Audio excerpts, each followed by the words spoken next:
Hey y'all, welcome to our channel. This is Nashville.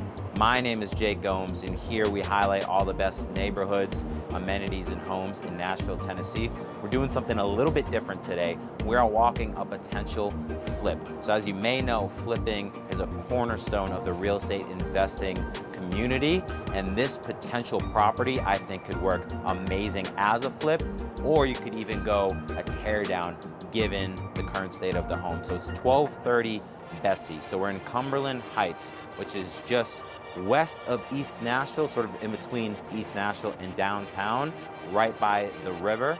So a home like this needs a lot of work. This is going to be a full gut renovation.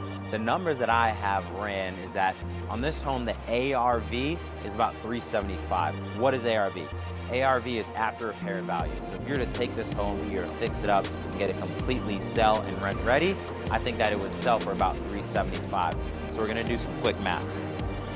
So if it would sell for $375, the basic investor formula is that we're going to take that ARV number of $375 and we're going to times it by 0.8. The reason we do that is because leaving that margin of 20% leaves profit if you were to sell for that 20%, or if you wanted to refinance and pull your money out, there's still enough profit. So we're going to take 80% of 375, that cuts $300,000. Now, when it comes to this property, it's going to be a full gut renovation. And when I look at these properties, I peg them as either a 1, 2, or a 3. 1 being lipstick, 2 being a little bit deeper, maybe kitchen and bathrooms being replaced, and then 3 being a full gut.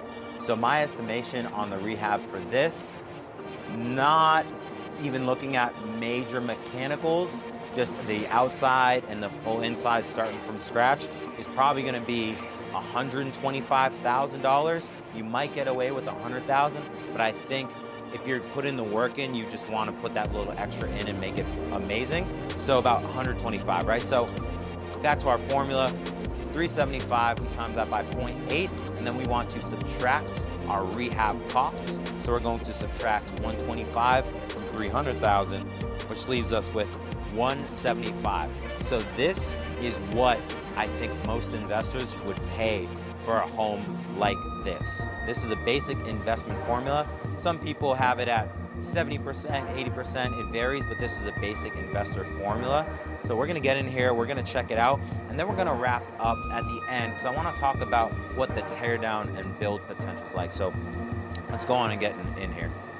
So as you can tell, the home is in complete disarray. I mean, you've got pieces of the ceiling falling in, the floor, and the kitchen's coming up. So we're gonna go through, we're not gonna spend too much time in it just because it could be dangerous, but you can see the state that the home is in.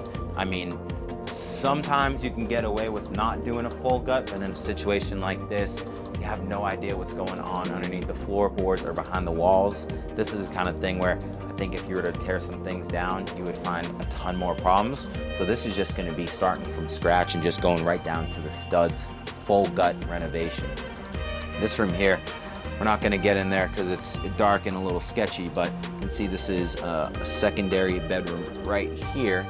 Now, one interesting thing is these 2 bedrooms are connected with this doorway here, but they're 2 individual bedrooms, and this one here leads out to the kitchen. So it's a very interesting way that they set it up.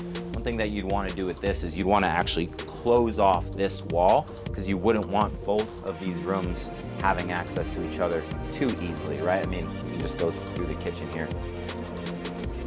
One thing that I would do if I was doing this renovation is I would take this entire wall out. I don't know where the support beams are or anything like that, but I would just make sure that you get that completely gone. That way this entire area completely opens up. All right, so this is interesting. That 1 bedroom that I was talking about doesn't actually have entry to this open area, to this living space here. So that's one thing you would want to do, because you've got that big bedroom, why wouldn't you utilize it, right? I know it's super dark and it's hard to see, but you've got your 1 full bathroom there. You're going to be able to bring out a lot of value if you're able to add another bathroom, because this only has 1 bathroom as of now. A lot of people like at least 1.5 bathrooms, if not 2. I'm not going to go in there too much, but this looks like that's the 3rd bedroom.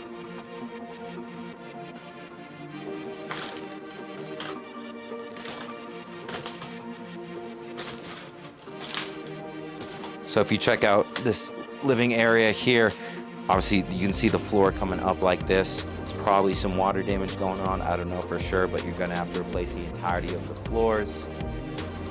We come here into the kitchen. I mean, obviously it's in complete disarray. The floor's in bad shape.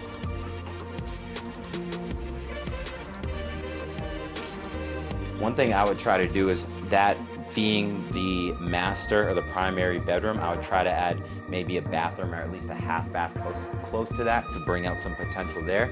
And I would also try to blow a hole through this wall somewhere in here. That way you could have some access to the backyard, because it's on a pretty decent sized lot, so you'd want some access to there. But we'll get on out of here and we'll talk about some tear down opportunities. All right, y'all, so obviously we got inside the home and we saw the state that it's in. And before we started walking through the home, we walked through, you know, if someone were to buy this property and they were to treat it as a flip, what sort of numbers would they run? But this particular home could also serve really well as a tear down and build.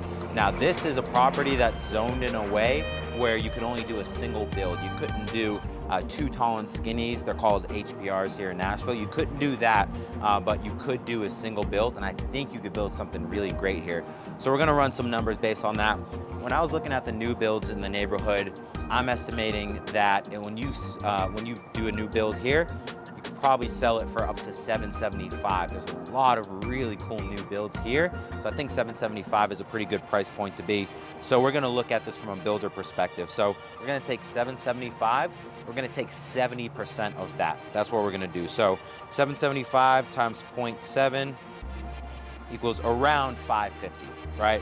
So we'll just say 550. So 550 is where we're gonna be, and then we need to take our actual build costs out, and that is where we're gonna be left with what someone might reasonably pay for this property. So we're looking at 550.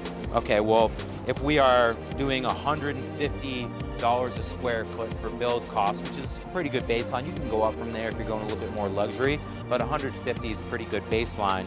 We're gonna say that you're gonna build a 2,500 square foot home. So that means overall build costs are gonna be around $375. So we're gonna take that $550,000 number that we had, we're going to minus what your build costs are, we're left with $175. So every builder does things a little bit differently, but when I'm looking at this property based on basic builder numbers that I know of, 175 checks out. So if I'm sending this to builders, which I'm most definitely going to do right when we leave here, we're looking at it and saying, all right, if we can pick it up for 175, then we think that it's a good deal. So that's what we're gonna be pushing for. This particular home is on the market for $250,000 right now. So there is a $75,000 gap that we have to breach, but it's not like we haven't negotiated something like that before. So again, my name is Jake Gomes. Thank you for coming with us today. This is a little bit different than what we normally do, but if you like this type of content, then please comment below and let us know. If you'd like to know more about the flip opportunities or any of the real estate opportunities here in Nashville, even if it's not from the investment perspective, if it's you're looking for your home or looking to sell a home, please call, text, or email us. And please do not forget to subscribe so you can be notified when we post brand new content. Take care.